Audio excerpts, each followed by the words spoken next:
नमस्कार। न्यूज 24 उत्तर प्रदेश उत्तराखंड में आपका स्वागत है। आपके साथ मैं हूं मानस श्रीवास्तव। आज हम बात करने जा रहे हैं इंडिया की। इंडिया यानी विपक्षी दलों का वो गठबंधन जिसको एनडीए के खिलाफ खड़ा किया गया है, यूं कहें कि मोदी के खिलाफ खड़ा किया गया है।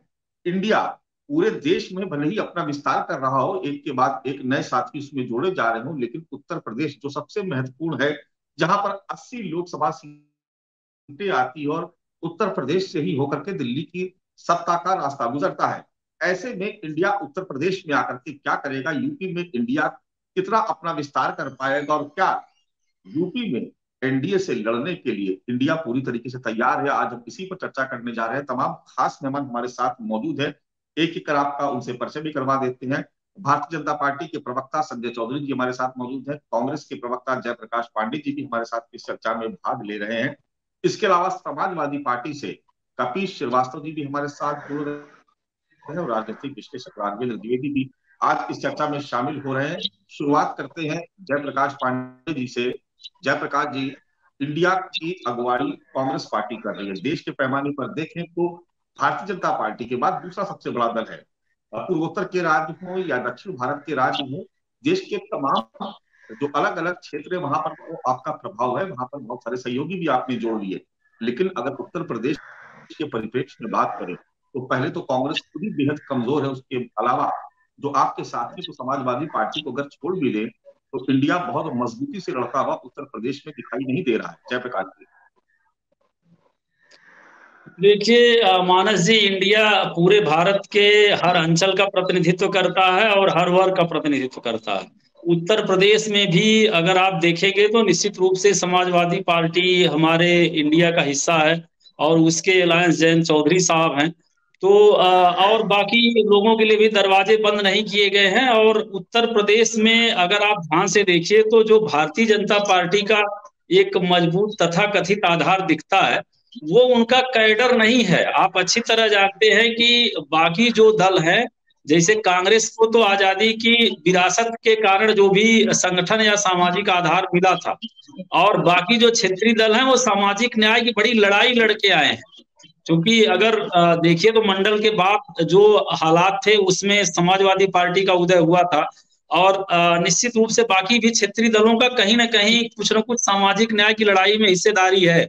तो उनका जो वर्ग वंचित या हाशिए पे रहा है, सत्ता की सहभागिता नहीं रही है, या कहिए कि किसी तरह से हमारे परंपरागत जो सामंती समाज है उसमें उन पे निश्चित रूप से निषेध, नियंत्रण, तिरस्कार, अपमान का दंश झेलना था। तो इस कारण से उनका एक कैडर है, अपने नेतृत्व के प्रति निष्ठा रखता है।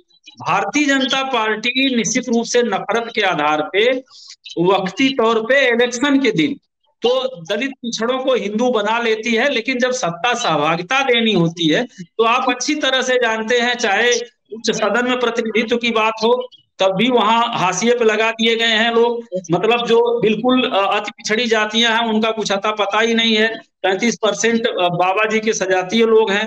जिला खुद ओम प्रकाश राजभर जो आजकल इनके साथी हो गए हैं, वो रोज रोज चिल्लाते रहे हैं कि जिला पे, थाने पे किस तरह से एक पर्टिकुलर जाति मुख्यमंत्री के सजाती लोग हैं और दलितों पिछड़ों को एकदम से सहभागिता से वंचित कर दिया गया है।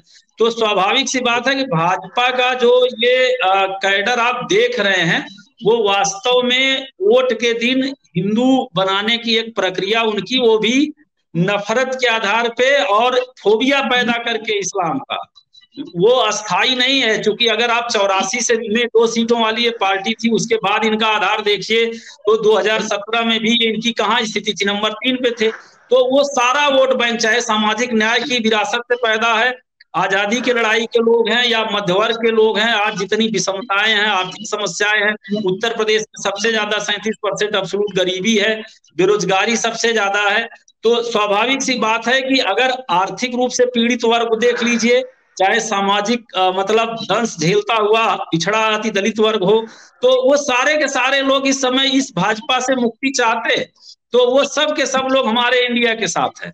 इंडिया कमजोर नहीं है। निश्चित रूप से इस समय ये जो चुनाव है ये इतिहास बनाने वाला है। जैसा भारत में बड़े कम चुनाव ऐसे हुए, आप सोचिए कि चुनाव के पहले क्या इतना बड़ा मोर्चा कभी गठित हुआ था? आप 77, 89, 2004 सबको जोड़ लीजिए। तो ये असाधारण बात नहीं है। चूंकि चयनित अगर कोई भी हमारा क्षेत्रीय दल है चाहे एनसीपी हो, शिवसेना हो इनकी, या लोजपा हो, कोई भी हो, उस संवैधानिक नैतिकता नाम की इनकी चीज नहीं रह गई है। संवैधानिक संस्थाएं जो है उनका दुरुपयोग किया जा रहा है। तो अगर आप मतलब डेमोक्रेसी बचाना चाह रहे हैं, आप विषमता की खाई बचाना चाह रहे हैं, आप निश्चित रूप से सामाजिक न्याय की विरासत बचाना चाह रहे हैं, तो इंडिया के अलावा कोई विकल्प नहीं है। इंडिया निश्चित रूप से इनके नफरती तंत्र को खत्म करेगी। लेकिन आंकड़े कपीश जी कुछ और ही कह रहे हैं, कितना सामंजस्य हो पाएगा? क्योंकि अगर हम आंकड़ों पर गौर करें तो जो पिछला विधानसभा चुनाव गुजरा उसमें 32% का वोट शेयर आपको हासिल हुआ, जबकि अगर हम कांग्रेस की बात करें तो सिर्फ 2% वोट बैंक कांग्रेस के खाते में गया। तो इन दोनों को अगर जोड़ भी ले तो इंडिया इतना मजबूत नहीं नजर आ रहा है। अगर हम बात कर ले एनडीए की, तो एनडीए के पास भारतीय जनता पार्टी तो स्वयं है, अपना दल एस है, निषाद पार्टी और सुभाषपा भी शामिल हो गई है। इन सबको भी अगर हम जोड़ लें, सबका वोट शेयर जोड़ लें, तो एनडीए के खाते में करीब करीब 42% वोट बैंक जाता है। तो आंकड़ों के हिसाब से अगर हम देखें तो इंडिया उत्तर प्रदेश में एनडीए के सामने कहां ठहरता नजर आ रहा है, कपीश जी? मानस भाई, हम लोग यूनियन टेरिटरी से बन करके एक देश है हमारा इंडिया, भारत, और उसमें आप जो उत्तर प्रदेश में पूछ रहे हैं उसका प्रभाव जो भारत की अन्य सीटें हैं उनको समेकित करते हुए देखने की आवश्यकता है। और मैं सबसे पहले आपको एक बात कह दूं कि भारतीय जनता पार्टी के साथ जो लोग हैं और इंडिया के साथ जो लोग हैं, यानी समाजवादी पार्टी, कांग्रेस, रालोद, चंद्रशेखर जी की पार्टी, साथ ही साथ अभी हमारे और भी गठबंधन, अपना दल कमेरावादी, और अभी आगे और जब हो जाएगा तो आपको बताएंगे कि और कौन। ये भी आप समझ रहे हैं कि पूर्वांचल में एक दल और भी है, वो हमारे साथ आ रहा है। मैं आपको गारंटी के साथ कह सकता हूं कि भारतीय जनता पार्टी और भारतीय जनता पार्टी के एलाइज के साथ 10 साल की एंटी इनकम्बेंसी है, 7 साल की उत्तर प्रदेश की एंटी इनकम्बेंसी है। इनका जो 2014 का घोषणा पत्र था अगर लागू हो गया हो, जिससे देश के लोगों पर इफेक्ट आता हो, फर्क पड़ता हो, तो मुझे आप बता दें। देश पुरानी पेंशन स्कीम की मांग कर रहा है और हुजूर को नफरत है सरकारी कर्मचारियों से। कोविड काल आएगा तो सरकारी कर्मचारी चाहिए। थाली और थाली सब कुछ धाती बजवा देंगे, लेकिन उसके बाद फिर उसकी जो डीए होगी वो माइनस कर देंगे। आपने खुद देखा कि इसरो ने इस बार चंद्रयान-3 भेजा है, जो 24 तारीख को संभवतः लैंड होगा। चंद्रयान-2 भी भेजा था इन्होंने। उसके बाद से इन्होंने वैज्ञानिकों की सैलरी कम कर दी थी चंद्रयान-2 के बाद। ये वो भारतीय जनता पार्टी। और मैं दूसरी चीज आपको कह रहा हूं, बेरोजगारी जो चरम सीमा पर है, देश में अद्वितीय रूप से 45 वर्ष में सबसे ज्यादा महंगाई और बेरोजगारी। जो ये कहते थे कि हम तो 100 दिन में आएंगे, महंगाई कम कर देंगे, 350-400 रुपए का सिलेंडर इनको बहुत बड़ा लगता था, 1250 कहते हैं राष्ट्रवादी पार्टी, 1250 में राष्ट्रवाद चल रहा है। तेल देखिए क्या महंगा चल रहा है, पेट्रोल कितना महंगा चल रहा है। और हमें सिर्फ ये बता दीजिए कि हम कैसे मान लें कि आपकी इकॉनमी मजबूत। राजस्व घाटा पहले से ज्यादा। देश की जो 14 प्रधानमंत्री थे उन्होंने मिलकर के केवल महज 51 लाख करोड़ रुपया इंफ्रास्ट्रक्चर के नाम पे विश्व बैंक से उठाया, और आपने इन 9 वर्षों में 100 लाख करोड़ से ज्यादा का उठाया। आप डिसइन्वेस्टमेंट के नाम पर देश के पिताजी की कमाई, जो नेशनलाइज बैंक थे या हमारे जो अन्य संस्थाएं थी, रेल वेल, ये सब प्राइवेटाइज जो आपने किया, एलआईसी। हमें सिर्फ आप इतना बता दीजिए कि जब आप डिसइन्वेस्टमेंट कर करके आप कर्जा का सूद भर रहे हैं 5-6 लाख करोड़ रुपए, तो आप देश की इकोनॉमी को कहां लेकर के गए? इन 10 वर्षों में आपने डुबा दिया। क्योंकि देश की इकोनॉमी जब आपके हाथ में दी गई थी तो उस समय 10.5% की जीडीपी की ग्रोथ थी और देश उस समय स्वयं में तीसरे नंबर पर हम इकोनॉमी में बूस्ट थे।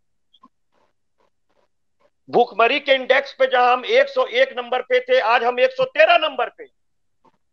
खुशहाली के पैमाने पे हम पीछे हैं। और आपके जो नीति आयोग क्या कहती है कि स्वास्थ्य के महकमे में आप कहां चले गए? उत्तर प्रदेश के अंदर सबसे आखिरी राज्य। और गजब की बात है, आपकी सरकार बनेगी। अरे सुहेलदेव पार्टी से आप गठबंधन किए हैं, उनका 0.2% का भी वोट शेयर नहीं। और जब इनके साथ वो गए थे और इनको 325 सीट मिली थी, तो उनको हुजूर को 4 ही सीट मिली थी। तो आपसे तो केमिस्ट्री सही रही नहीं, हमने तो उनको 6 दिलवा दी और महज हमारी तो 111 ही थी। उसके बाद भी 13.5% का मत अभिवृद्धि हुई। मानस भाई, 210 सीटें ऐसी रही हैं जहां हम लोग मात्र 200 से 1000 वोटों से हारे हैं, और वो भी प्रशासन के द्वारा हराए गए। जिस जगह पश्चिम को संभालने के लिए इन्होंने अपने पश्चिम से प्रदेश अध्यक्ष लाया, ये खतौली हार गए। मैनपुरी की छोड़ दीजिए, वहां कह देंगे सेंटीमेंट था, नेताजी की सीट थी।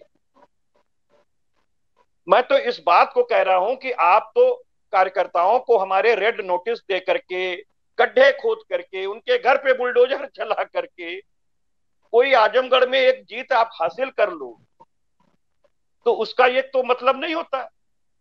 और हमें आप बताइए, निकाय चुनाव में तो पहले से भी आपके पास नगर निगम थे, लेकिन आप अन्य पे बताइए ना कि आपने कौन सी वृद्धि कर दी। सबसे ज्यादा तो निर्दल लोग जीत करके आए, और आपसे कुछ ही कम हम हैं। तो समाजवादी पार्टी, कांग्रेस, मैं आपको क्यों कह रहा हूं कि वहां पर एंटी इनकम्बेंसी जो 10 साल की है, हम घोषणा पत्र में पूछेंगे ना, और हम ये नहीं पूछेंगे कि ओपी राजभर साहब जो आपके पास गए हैं, वो तो प्रधानमंत्री को झूठा प्रधानमंत्री कहते थे कि नंबर 1 के झूठे प्रधानमंत्री हैं, कहिएगा वीडियो भेज देंगे। नंबर 1 के झूठे मुख्यमंत्री हैं योगी आदित्यनाथ, इनको तो हम कटोरा थमा देंगे, भीख मांगने की ट्रेनिंग लेंगे। जोहराबाद में ट्रेनिंग सेंटर खोल दिए थे। इतने गिर करके आखिर भारतीय जनता पार्टी को क्यों समझौता करना पड़ा? उसका कारण है कि ट्रिपल डिजिट में ये पूरे इंडिया के अंदर इंडिया की वजह से नहीं आ रहे। इसलिए ये बौखलाहट है। धन बल, बाहुबल, सरकार का बल, ईडी, सीबीआई, चील, कौआ, मैना, ये सब लगा रहे। चलिए ठीक है, संजय चौधरी जी की हमारे पास इस बात को कहती है कि इन्होंने चलती हुई वैधानिक सरकार को गिरा करके गैर कानूनी काम किया। कपिल जी, कपिल जी हमारे साथ, संजय, आप दोबारा आएंगे कपिल जी आपके पास। सवाल लेते हैं संजय चौधरी जी से, बीजेपी के प्रवक्ता है। संजय जी, आंकड़े भले ही आपके फेवर में नजर आते हो, भले ही समाजवादी पार्टी 32% पे और 42% का वोट शेयर आपका पिछले विधानसभा चुनाव में रहा, 52% का लक्ष्य लेकर के आप चल रहे हैं कि इस बार 52% वोट शेयर हमको चाहिए उत्तर प्रदेश में लोकसभा से। लेकिन ये कैसे संभव होगा? क्योंकि जो मुद्दे कपीश जी गिना रहे हैं या जो मुद्दे जयप्रकाश जी बता रहे हैं, कहीं ना कहीं वो भी तो प्रभावी होंगे। देखिए, बात यह होती है कि जब आप ऐसे मुद्दों को लेकर आते हैं जिन्हें जनता पहले ही दरकिनार कर दिया करती है, वो मुद्दे दोबारा जिंदा नहीं हुआ करते। कपीश जी जिन बातों को कर रहे थे उनको मैं क्रमवार ढंग से गिरते हुए क्रम के आधार पर बताना चाहूंगा। ये आजमगढ़ की बात कर रहे थे, लेकिन रामपुर भूल गए। रामपुर तो एक ऐसी कॉन्स्टिट्यूंसी थी जो संसदीय क्षेत्र भी जीते और उसके बाद विधानसभा क्षेत्र के की दोनों चुनाव जीते। ये दोनों वो कॉन्स्टिट्यूंसीज थी जो इनके एमवाई फैक्टर के सबसे बड़े आलमबरदार क्षेत्र का रिजल्ट था। उसका रिजल्ट क्या हुआ कपीश भाई? कभी चश्मा उतार के सोचिएगा कि ये निर्णय क्यों आया, क्यों पसमंदा समाज का व्यक्ति रामपुर से भारतीय जनता पार्टी के गठबंधन से विधायक वहां की जनता ने चुनकर भेज दिया। कभी सोचिएगा कि आप जिन लोगों की नुमाइंदगी, जिन लोगों की रहनुमाई और जिन लोगों के लिए नारे लगाते हैं, वो आपसे नाराज क्यों हुए? कभी इस पर विचार कीजिएगा।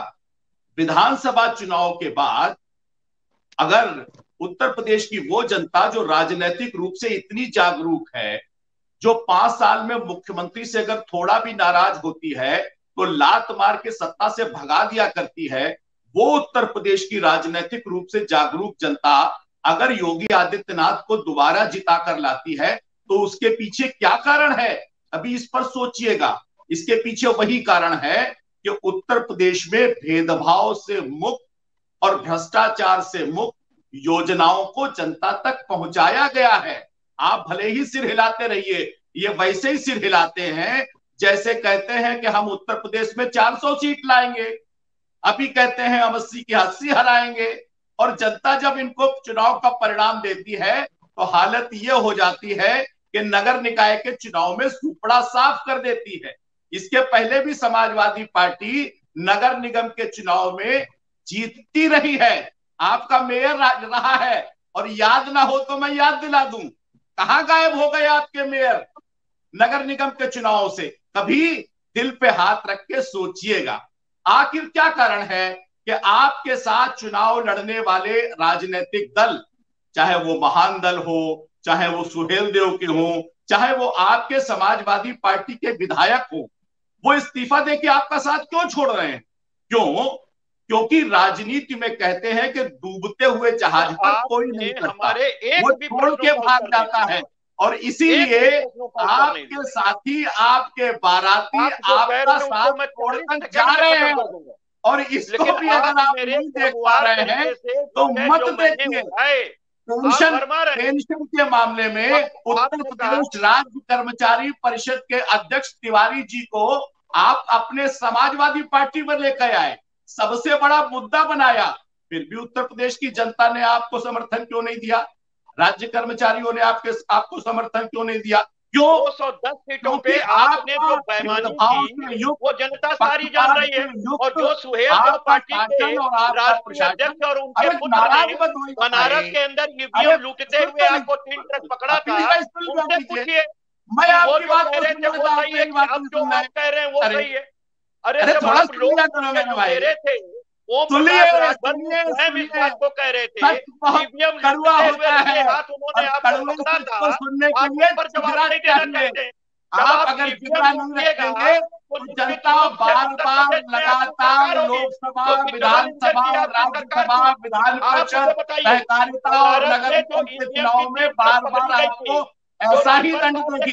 आखिर आज उत्तर प्रदेश के हर गांव तक हमने बिजली पहुंचा कर दिखाई है, हर व्यक्ति के पास शौचालय पहुंचा कर दिखाया है, हमने लोगों को छत देकर दिखाया है, हमने लोगों से भेदभाव से मुक्त होकर योजना पहुंचाई है, हमने फ्री राशन पहुंचाया है, हमने हर घर तक बिजली पहुंचाई है, और अब हम हर घर तक नल से शुद्ध जल पहुंचा रहे हैं। इसलिए समाजवादी पार्टी पहले से और ज्यादा अंतर से इस बात का दिखाएगी।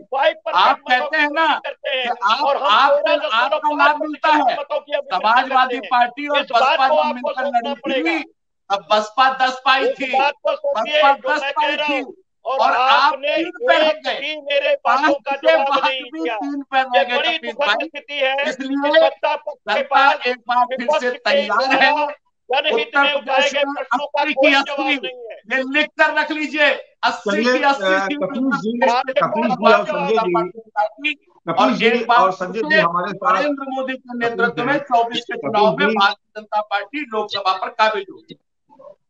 कपिश जी और संजय जी हमारे साथ, राजेंद्र द्विवेदी जी भी मौजूद है। राजेंद्र द्विवेदी जी, एक सीधा सा सवाल ये भी है कि जो इंडिया उत्तर प्रदेश में एनडीए को हराने के लिए एक यहाँ पर प्रयास कर रही है, गठबंधन तैयार करने की कोशिश कर रही है, हालांकि अभी इसमें बहुत सारे पेच अभी बाकी है, सीटों का बंटवारा भी होना, कौन किसको कितना मिलेगा उस पर बहुत कुछ निर्भर करेगा, क्योंकि सभी सियासी दलों की अपनी महत्वाकांक्षा होती है। लेकिन एक जो सबसे महत्वपूर्ण बात यह है कि जब समाजवादी पार्टी बीएसपी के साथ मिलकर चुनाव लड़ी और यह कहा जा रहा था कि बुआ भतीजे की जोड़ी उत्तर प्रदेश में एनडीए को ध्वस्त कर देगी, तब तो वो काम हो नहीं पाया। अब बगैर मायावती के इंडिया का जो गठन हुआ उत्तर प्रदेश में, वो किस हद तक कामयाब हो पाएगा? देखिए, राजनीतिक गलियारों में चर्चा है कि दिल्ली की रास्ता जो है उत्तर प्रदेश के राजनीति से जाती है। ये सही बात है कि देश में जिसकी भी सरकार बनेगी बिना उत्तर प्रदेश के वो सरकार नहीं बना सकता, वो असफल रहेगा। इंडिया कहां तक सफल होगा उत्तर प्रदेश में, या एनडीए कहां तक सफल होगा, मैं आपको एक छोटा सा आंकड़ा बता रहा हूं। 2014 में जब एनडीए चुनाव लड़ा था उत्तर प्रदेश में 80 सीटों पर, तो उसमें 71 भाजपा पाया था और 2 पे अनुप्रिया पटेल जीती थी। 2 सीट कांग्रेस को गया था, सोनिया जी 1 पे जीती थी, 1 पे राहुल जी। 5 सीट जो है समाजवादी के खाते में गया था, बसपा 0 थी। जब अखिलेश जी और बहन जी अलायंस किए 2019 में, बुआ और बबुआ के नाम से जो भी अलायंस हुआ, तो उसमें अखिलेश जी अपना सीट तो बरकरार रखे, लेकिन भाजपा से 10 सीट काट के उन्होंने बहन जी को 0 से 10 पे पहुंचा दिया। भाजपा से 9 सीट कटा था और 1 कांग्रेस का, जिसमें राहुल गांधी जी आ रहे थे। ये हो गया लोकसभा 2014 और 19 का आंकड़ा। मैं आपको 17 और 22 का बताता हूं। 2017 में यूपी में बीजेपी 312 सीट पाई थी और सपा 255 सीट पाई थी, सॉरी सपा 47 सीट पाई थी। 2022 में क्या हुआ कि बीजेपी का ग्राफ कम हुआ और सपा का जो 5 साल का जो काम रहा सड़क पे, उससे वो जादुई आंकड़ा 47 से 111 पे पहुंच गया। इसको लेके एनडीए में मोदी जी, योगी जी और शाह जी कि जो भी टीम है वो ये मान रही है कि सपा और एनडीए का जो गठबंधन है, इंडिया जो कहा जा रहा है, वो कहीं ना कहीं उत्तर प्रदेश में मजबूत दिखे, और दिखे तो फिर हम लड़े कैसे। तो राजभर जैसे पार्टियों से, अनुप्रिया जैसे पार्टियों से और जो संजय निषाद हैं, इन पार्टियों से, छोटे छोटे पार्टियों को लेकर गठबंधन कर रहे हैं और उनका टारगेट है कि हम किसी तरह 80 में 80 जीत जाए। जैसा कि अभी नगर निगम का चुनाव हुआ था तो उसमें 17 में 17 भाजपा जीत गई है। नगर पालिका में वो 88 जीती है, समाजवादी पार्टी 35 जीत पाई है।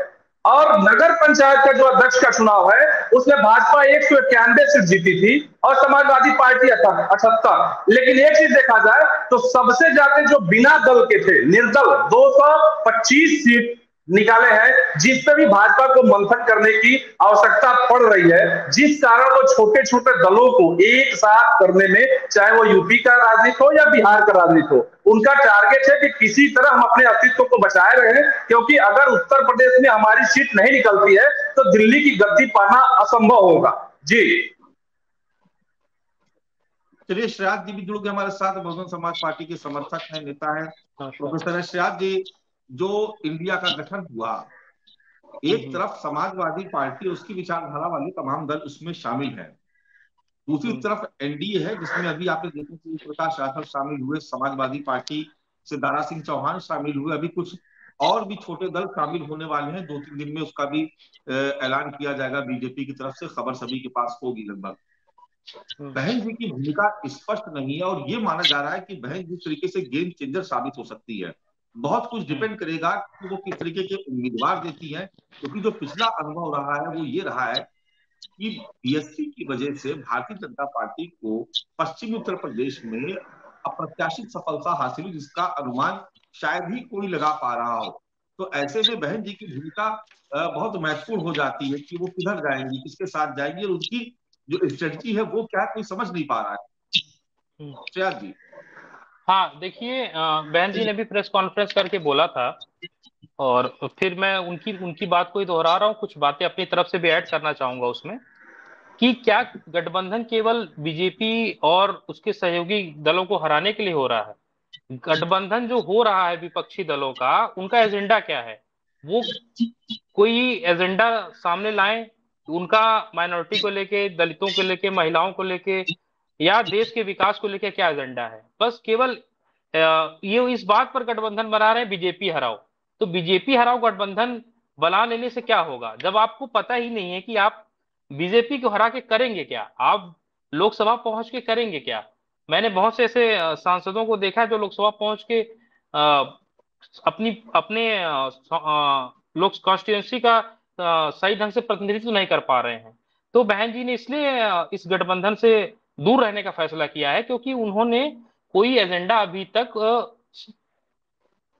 वोटरों की नजर में रखा नहीं है कि कोई एजेंडा वो रख सके। तो बिना एजेंडे के ये तो वही बात हुई, जैसे अक्सर मीडिया के लोग भी इस बात को कहते हैं कि ये तो वैसी बारात है कि बिना दूल्हे की बारात जा रही है।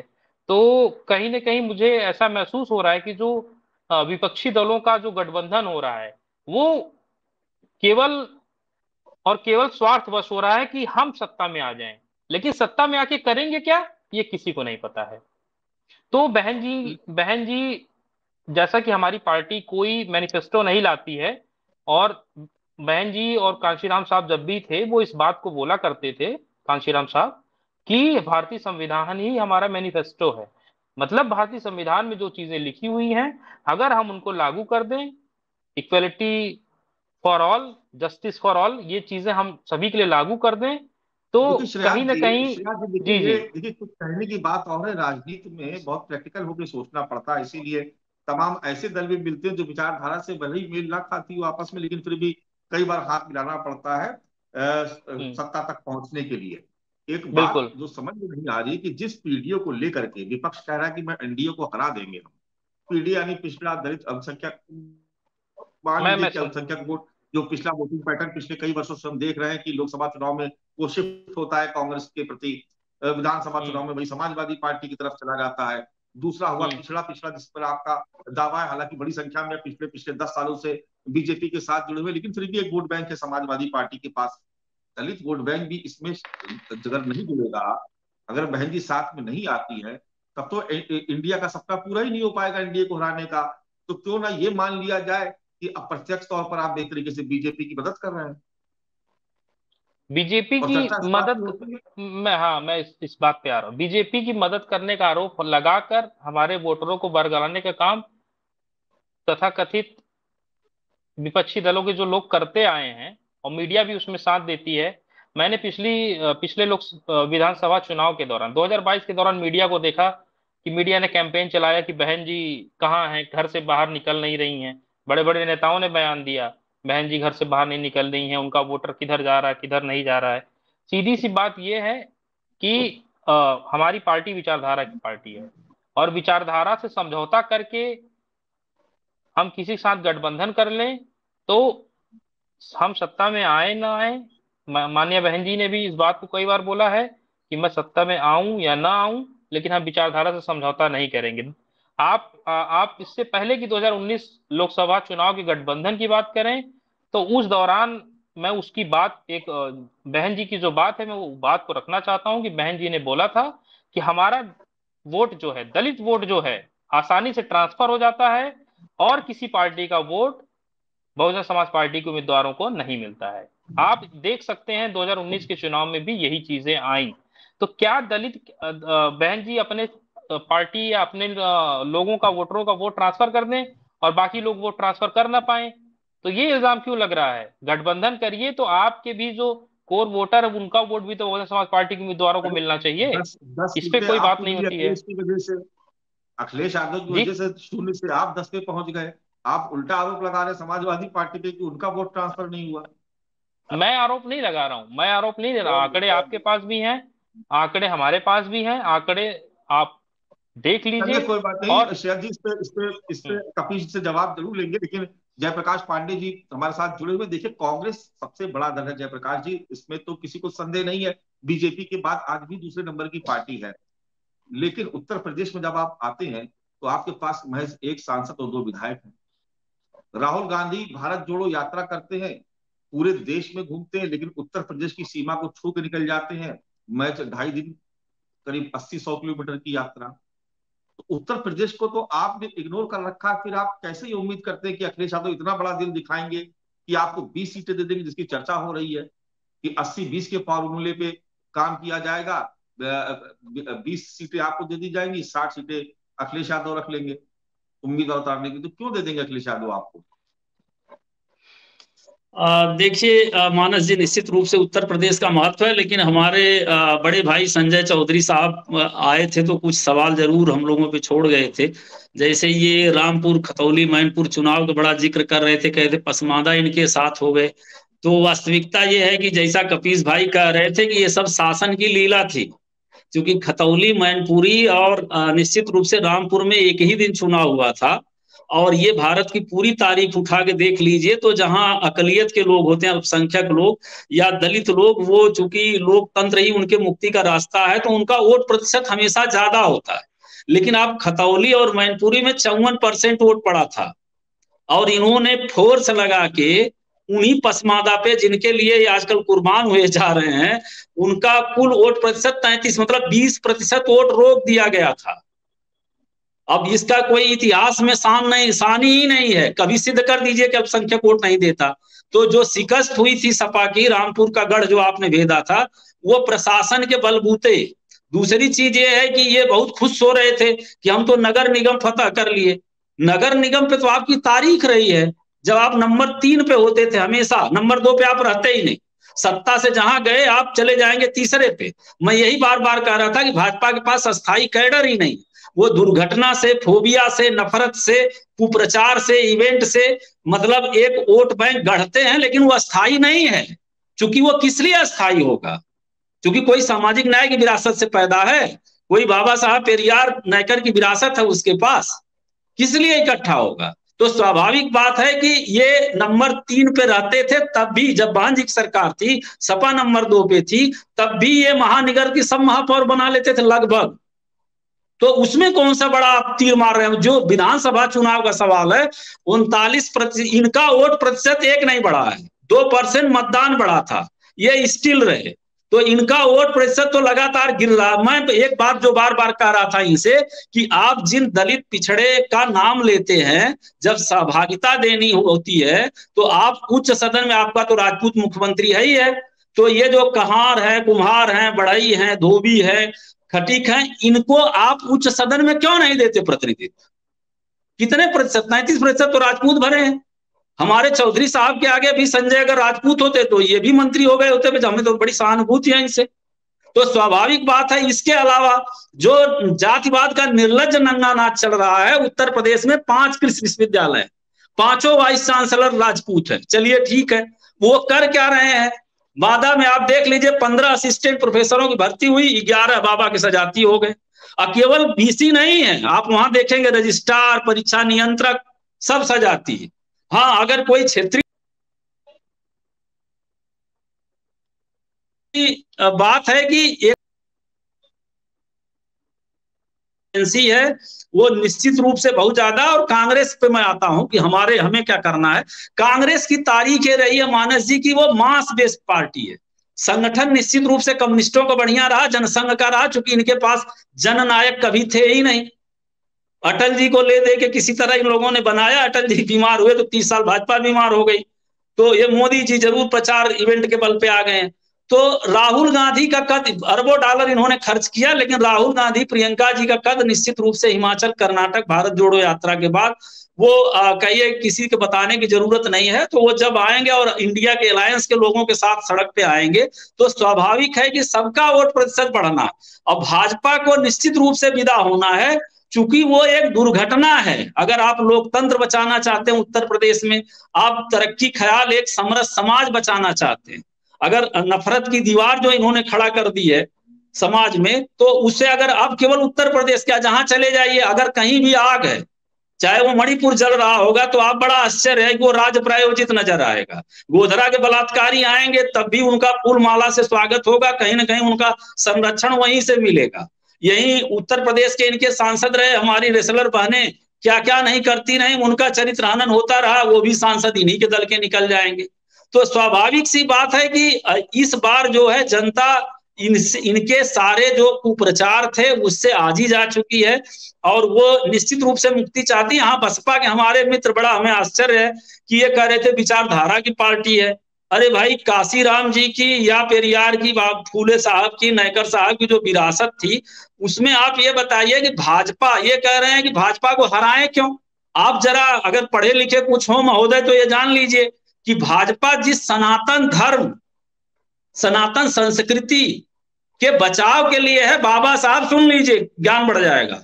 1940 में ही बाबा साहब ने बीबीसी को जब इंटरव्यू दिया था संविधान सभा में, साफ साफ कहा था कि अगर हिंदुत्ववादी ताकतें सत्ता गई तो सबसे ज्यादा खतरनाक स्थिति दलितों और महिलाओं की होगी।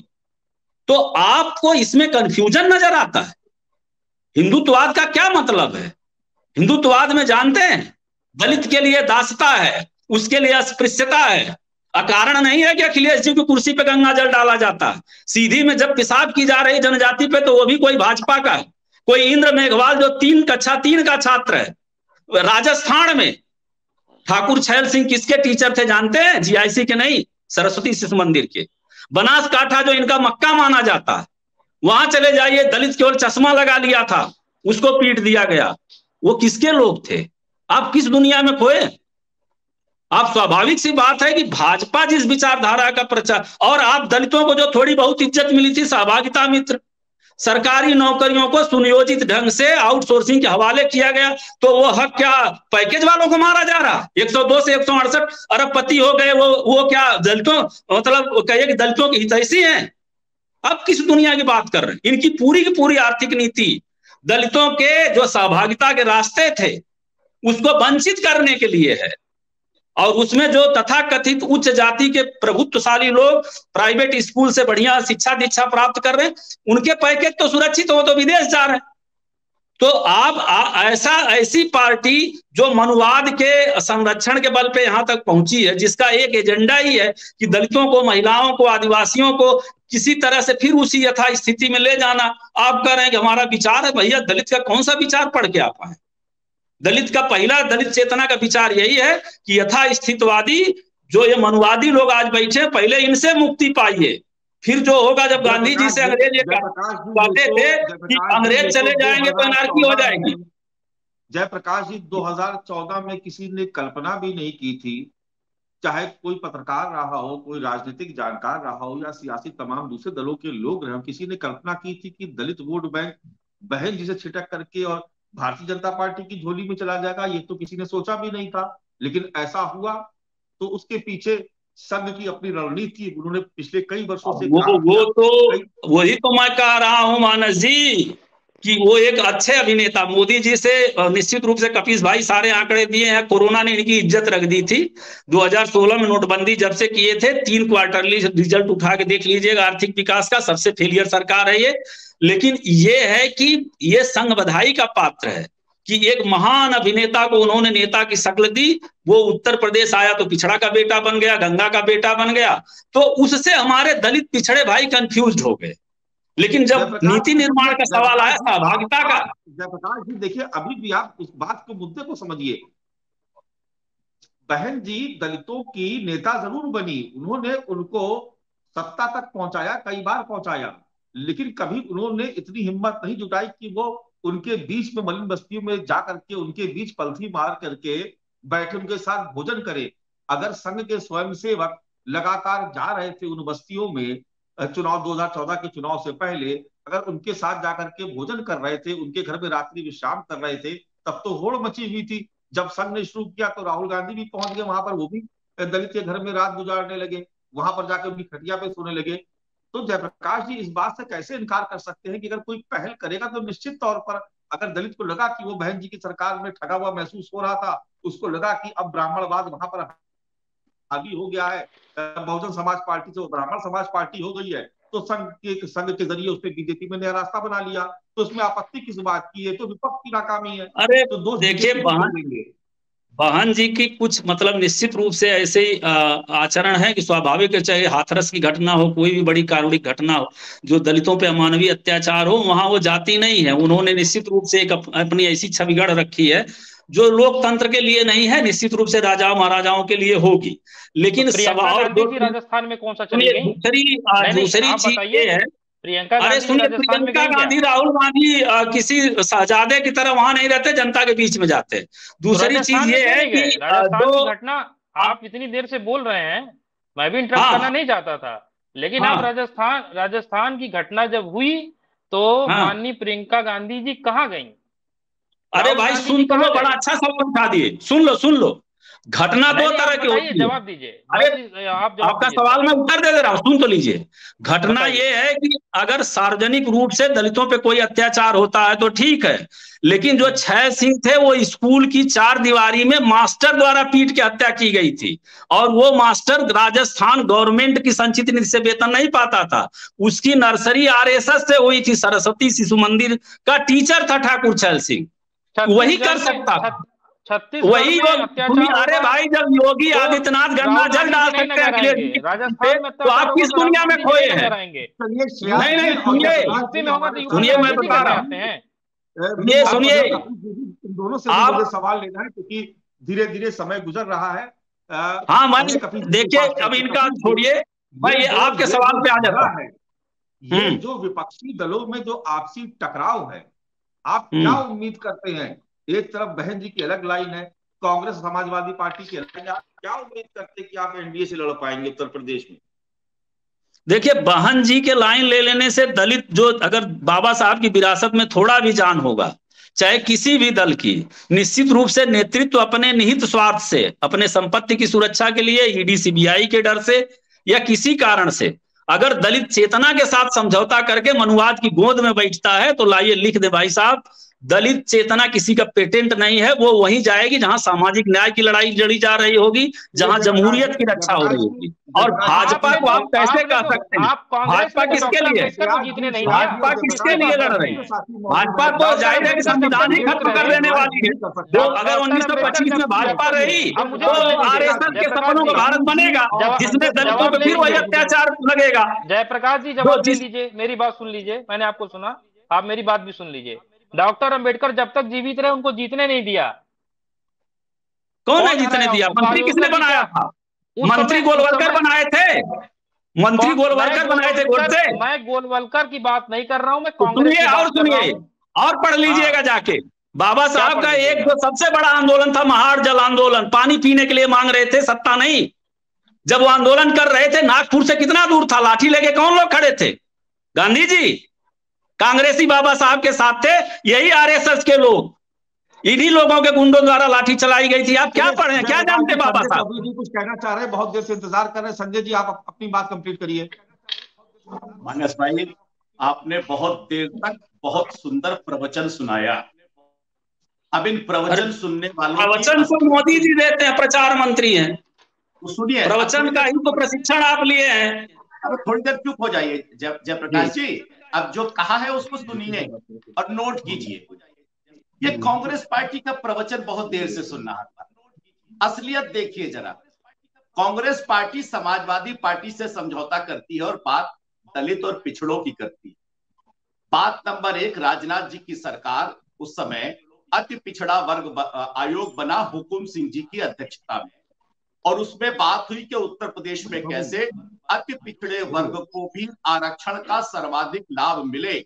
इसके लिए कमेटी बनी, कमेटी में सर्वे हुआ, सर्वे की रिपोर्ट आई और रिपोर्ट के आधार पर अति पिछड़े वर्ग को और आरक्षण मिले और जो क्रीमी लेयर है उसको पीछे ले जाया जाए। उसका विरोध किया समाजवादी पार्टी ने। आज समाजवादी पार्टी और कांग्रेस पार्टी एक साथ, अरे सुनिए, तिलक ने भी विरोध किया था, बात गलत कर रहे हैं। बात सुनिए जयप्रकाश जी, मैं डिस्टर्ब नहीं करता हूँ और डिस्टर्ब करना सुनना भी नहीं चाहता हूँ। प्रवचन का पार्ट नंबर 2 आपका ज्ञान गलत है। तिलक जी ने अंग्रेजी का विरोध किया कि बाल विवाह तुम नहीं खत्म करोगे, ये हमारा इंटरनल मसला, दलित पिछड़े अपना बंटवारा कर लेंगे। मायावती ने कपिल जी अपनी बारी का इंतजार करिए। जयप्रकाश जी आप कंप्लीट कर चुके प्लीज। जयप्रकाश जी आप जिसके साथ समझौता कर रहे हैं, कपिल जी आपसे जरूर सवाल लेंगे। कपिल जी आप जवाब दीजिए, आपको पूरा मौका मिलेगा। कपिल जी बात समझ नहीं आ रही है। पिछड़ों के लिए और सुनिए, आप क्यों लगता, अरे मायावती तो सवाल देंगे, आपको जवाब सोनिया गांधी तो दिखाई नहीं मौका मिलेगा। सोनिया गांधी उत्तर प्रदेश में एक लोकसभा क्षेत्र की सांसद है। अगर मायावती नहीं जाती तो सोनिया गांधी भी दिखाई नहीं देती है। 4.5 साल के बाद, 4.5 साल हो गया है उत्तर प्रदेश में उन्होंने अपनी जनता को मुंह दिखाई नहीं दी है। अरे 2004 से 2009 तक सोनिया जी के नेतृत्व में ही आपका शाइनिंग इंडिया सेट हो गया था। आपका जो उगता शाइनिंग इंडिया था वो सोनिया जी ने ही सेट किया था। सुनना सीखिए। आप मुद्दे पे बात करिए, अनर्गल प्रलाप मत करिए। तर्कों का जवाब दीजिए ना। मैं तर्क कौन सा तर्क बता तो रहा हूँ कि जो शाइनिंग इंडिया था 2004-09 में किसने डुबा दिया था? सोनिया जी ने डुबाया था। अरे 10 किलोमीटर चल नहीं पाओगे, उनके उम्र के हो, कहाँ से भारत जोड़ोगे? क्योंकि सत्ता के एसी में बैठ के 10 किलोमीटर नहीं चल पाएंगे, भारत जोड़ना छोड़िए। जिनके पिताजी हमें जिस पार्टी का जन्म ही यात्राओं से हुआ हो, संघर्षों से हुआ हो, उसको ये सांप्रदायिक लोग ज्ञान देंगे कि लोग जुड़ते नहीं है। तो ऐसे जननायक आपको मुबारक हो, भगवान आपको ऐसे ही। आपके पास कहां से उधार के जननायक? कौन सा आंदोलन करके आए थे मोदी जी? मोदी जी कौन सा आंदोलन किए थे? आजादी का कि सामाजिक न्याय का? एक रथ यात्रा के पीछे चल दिए थे नफरत वाली, भारत के समरस समाज को तोड़ने के लिए। आपकी जवान सूख जाती है। आपके पास जननायक है? मायावती कौन सा जननायक? अरे भाई सुन लो संजय चौधरी, जननायक कहाँ से पैदा करोगे आप? एक पाकिस्तान के दरख्त के पत्तों पे बम गिरा लेते हो, छाती पीटते हो। पाकिस्तान को चीर देने वाला कुछ है ही नहीं है। नोटबंदी करके कहते हो मित्रों ऐतिहासिक निर्णय है, जो बैंकों का राष्ट्रीयकरण वे कुछ है ही नहीं है। तो क्या बात कर रहे हैं आप? जननायक की बात मत करिए। अच्छा नहीं लगता? आपके पास था ही क्या? अंग्रेजों की भक्ति के जब अखंड भारत का नारा दे रहे थे तो जिन्ना के साथ सरकार श्यामा प्रसाद मुखर्जी मुस्लिम लीग के साथ चलाए, फजलुल हक की सरकार में। आपका तो इतिहास ही यही है। आप भगवान राम के नहीं हुए। 92 में रथ यात्रा के ठीक 8 साल बाद 98 में एनडीए में भगवान राम को ही किनारे कर दिए कि मंदिर नहीं बनाना। संजय चौधरी जी और जयप्रकाश जी, इनको बोलना है नहीं तो अनर्गल प्रलाप करेंगे, क्योंकि कुछ बोलने के लिए है नहीं। संजय चौधरी जी, कपिल श्रीवास्तव जी हमारे साथ मौजूद है। कपिल जी, आप देख रहे जो टकराव, जो बिखराव विपक्ष में उत्तर प्रदेश में देखने को मिल रहा है, कैसे इंडिया एनडीए से लड़ेगा जब आपस में ही इतना मनमुटाव है? और जब जिस तरीके से आप देख रहे हैं कि बसपा के जो लोग हैं वही आपकी आलोचना कर रहे हैं, कैसे संभव हो पाएगा? भारतीय जनता पार्टी जो एक मजबूत स्थिति में पिछले 10 सालों से है उत्तर प्रदेश में, एनडीए का कुनबा लगातार बढ़ता जा रहा है, आपके वैचारिक मतभेद खत्म नहीं हो रहे हैं, मुकाबला कैसे होगा? क्योंकि अगर महंगाई, बेरोजगारी ये सब मुद्दे होते तो उत्तर प्रदेश में पिछला चुनाव बीजेपी को हार जाना चाहिए था, 2019 का भी चुनाव हार जाना चाहिए था। मानस भाई, एक बात बहुत स्पष्ट कि जब 2022 का ही चुनाव हुआ तो 80 सीटें भारतीय जनता पार्टी की कम कैसे हो गई अगर इतनी लहर चल रही थी? तो निश्चित तौर पर रहा इनकम्बेंसी, मैं ये इससे इनकार नहीं कर रहा हूँ। मैं कह रहा हूँ, देखिए मोदी जी सबसे बड़े झूठे प्राइम मिनिस्टर हैं। मैं आपको बार बार क्यों इंगित कर रहा हूं? जो आदमी अपने स्वाभिमान से समझौता कर जाए वो देश के लिए क्या काम करेगा? वो तो स्वार्थी है। और ये देश की जनता देख रही। अभी आपने कहा कि आरएसएस के लोग जाकर के वो दलितों के यहाँ पानी पी रहे हैं, खाना खा, वो जाते हैं तो उनके साथ मीडिया भी जाती है और सूचनाएं भी जाती है। कपिल जी, असल में मैं चूंकि खुद फील्ड का रिपोर्टर रहा हूं और आज भी रिपोर्टिंग करता हूं, जब तक 2014 से पहले हम लोग जाया करते थे और देखते थे। उस वक्त आप सही मानों में कहो तो बहुत ईमानदारी से कहूंगा कि मुझे भी बहुत अंदाजा नहीं था कि ये बैकडोर से किस तरीके की योजना पर आरएसएस काम कर रहा है। लेकिन ये बात हकीकत है कि बड़े बड़े मंथन हुआ करते थे, कैंप लगते थे। आरएसएस ने उनके बीच जाकर के सिर्फ एक चीज को समझा कि अगर उनको सामाजिक न्याय से वंचित करना है, अगर उनको नौकरियों से वंचित करना है और असल में उनका डेवलपमेंट से उनको वंचित करना है, तो आपको उन्हें लाभार्थी बनाना है। और ये फैक्टर अब हमारी जनता समझ रही है इनके खेल कि केवल शौचालय के नाम पे 20,000 रुपए, अरे 3,75,000 रुपए हम लोग लोहिया आवास के लिए देते थे तो नाम नहीं होता, 1,79,000 रुपए ये दे करके नाम करते। मानस भाई, मुफ्त राशन बहुत बड़ा मुद्दा है। मानस भाई, अगर मुफ्त राशन आपने भी बहुत बड़ा मुद्दा है। मैंने इसको आपको स्वीकार बार कर बार लिया। कहा, नहीं मैंने आपको बार बार कहा कि ये लाभार्थी इन्होंने पैदा की। आपने उनको नौकरियां नहीं दी, उनको समाज में इज्जत देने के लिए छत नहीं दी, आपने उनको भविष्य तोड़ने के लिए और किम कर्तव्य विमूढ़ बना के घर पे बैठा देने के लिए 5 किलो अनाज दे। 100 रुपए के अनाज से आज कोई जीवन चल रहा है क्या किसी का?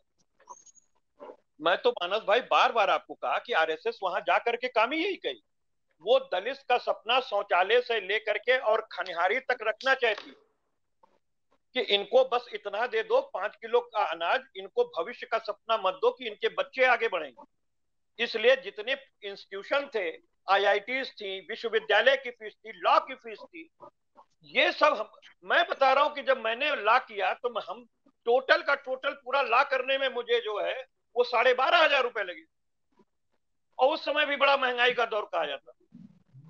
आज अगर आप 8.5 लाख से कम में अगर आप लॉ कर लीजिए तो हम जानते, आज आपको लॉ करने के लिए भी बैंक के पास जाना पड़ेगा और कोलेटरल सिक्योरिटी के साथ लोन लेना पड़ेगा। 4 गुना फीसें अचानक स्मृति ईरानी जी जब वो थी तो मानव संसाधन मंत्री तो उन्होंने बढ़ा दी थी। वो दलित के बच्चों को, वो ओबीसी के बच्चों को, वो सवर्ण के आर्थिक रूप से पिछड़े हुए बच्चों को काम नहीं कराना चाहती। वो अपनी पार्टी का कार्यकर्ता 5 किलो अनाज दे करके बनाना चाहती। ये देश को विश्वगुरु कहां से बनाएंगे जिसका सपना इतना छोटा हो? और मैं एक बात कह रहा हूं, फूड बिल क्या आप लाए थे जिसके मार्फत दे रहे हो? आपने फूड बिल का गलत इस्तेमाल किया। और मैं बार बार आपको कह रहा हूं कि ये जनता अब समझ चुकी है। किसान कहता है कि हमको जो है वो 500 रुपए का महीने का सम्मान नहीं चाहिए।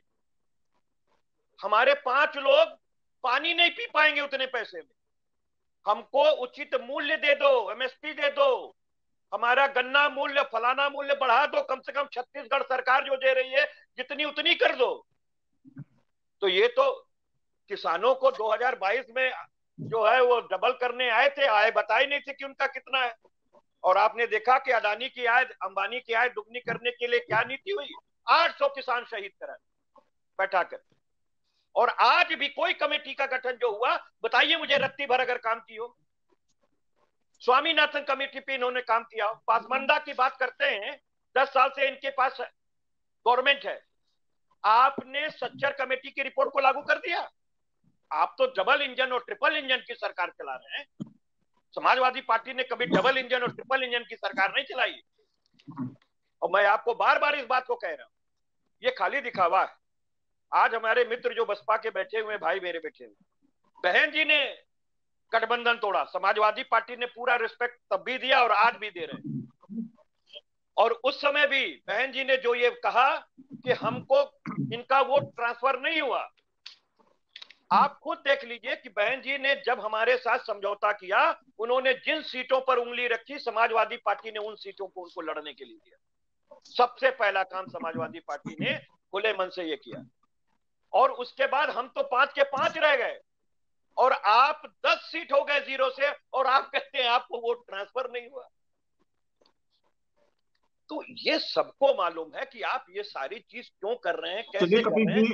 उसमें भी बहन जी का बड़ा भारी मन है और उसके लिए भी भाजपा जिम्मेदार है, दुनिया जानती है। क्योंकि समय बिल्कुल खत्म होने जा रहा है और मुझे अपने दो मेहमानों से और बात करनी। कपिल जी, एक बात राघवेंद्र जी बहुत संक्षेप में समझनी है।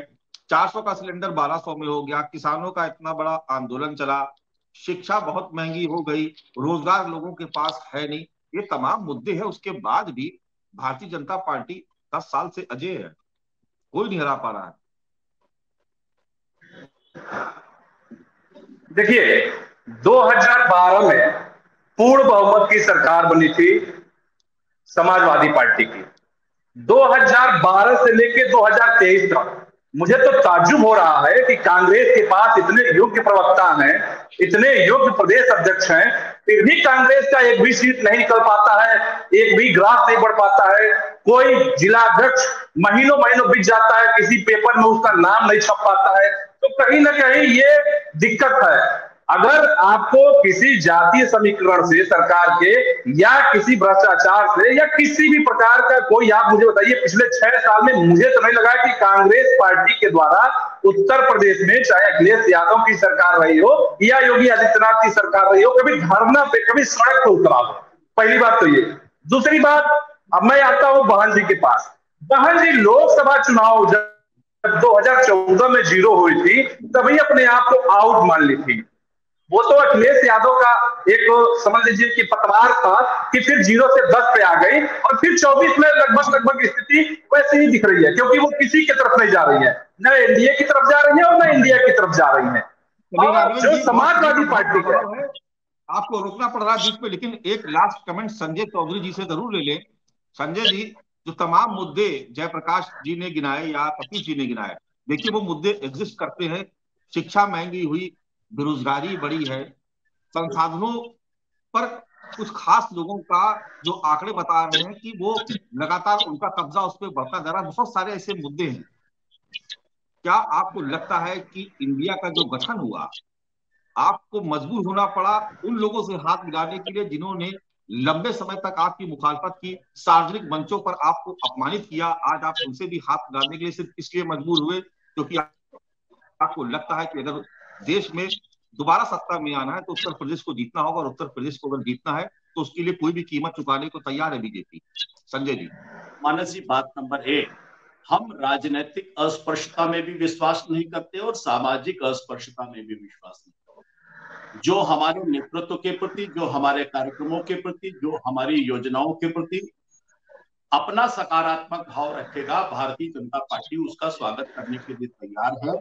और विशेष रूप से अगर अति पिछड़े और दलित वर्ग का कोई भी राजनीतिक प्रतिनिधित्व भारतीय जनता पार्टी के साथ चलने का तैयार है तो उसका स्वागत है। ये बात नंबर 1 भारतीय जनता पार्टी का क्लियर है। बात नंबर 2, महंगाई की बात होती है। आप देखिए, उत्तर प्रदेश के बगल में राजस्थान है, उत्तर प्रदेश के बगल में बिहार है हमारे पास, और बगल में देखिए हिमाचल प्रदेश है। जो भी देश के अंदर राज्य हैं, बेसिक महंगाई बढ़ने का कारण होता है पेट्रोलियम प्रोडक्ट। इन सारे भारतीय जनता पार्टी के शासित राज्यों में पेट्रोल का दाम 100 रुपए से कम है, और राजस्थान, बिहार और हिमाचल में जो कांग्रेस और कांग्रेस के आपदल और इनके मित्रों की सरकार है, वहां 106 रुपए से ऊपर पेट्रोल का दाम है। ये जब चुनाव जीतते हैं तो पेट्रोल का दाम बढ़ाकर महंगाई बढ़ाते हैं। रोजगार की बात करते हैं, भारतीय जनता पार्टी ने उत्तर प्रदेश में सरकार चलाई और 5 साल के अंदर 6 लाख रोजगार दिए, जबकि समाजवादी पार्टी ने 5 साल के अंदर 2 लाख रोजगार दिए। ये जो बात करते हैं वो तर्कों की कसौटी पर खरा नहीं उतरता। इसीलिए जब ये लोग कहते हैं कि देश में लोकतंत्र समाप्त हो गया, और अगली बार कहते हैं कि हम इसलिए बढ़ रहे हैं क्योंकि लोकतंत्र के आधार पर हम कर्नाटक जीत पाए और हिमाचल जीत पाए, ये तर्क इनकी कसौटी पर खरे नहीं उतरते। चलिए संजय जी, समय का बहुत अभाव है, आपको बीच में रोकना पड़ रहा है। आज इस चर्चा को यही विराम देते हैं। आज हम बात कर रहे थे इंडिया की। इंडिया यानी जो विपक्षी दलों का गठबंधन है उत्तर प्रदेश में, वो कितना कामयाब होगा, क्या एनडीए का मुकाबला करने के लिए इंडिया उत्तर प्रदेश में तैयार है? आज इसी विषय पर हम चर्चा कर रहे थे। कल फिर किसी नए विषय के साथ आपके सामने फिर से हाजिर होंगे। तब तक के लिए नमस्कार।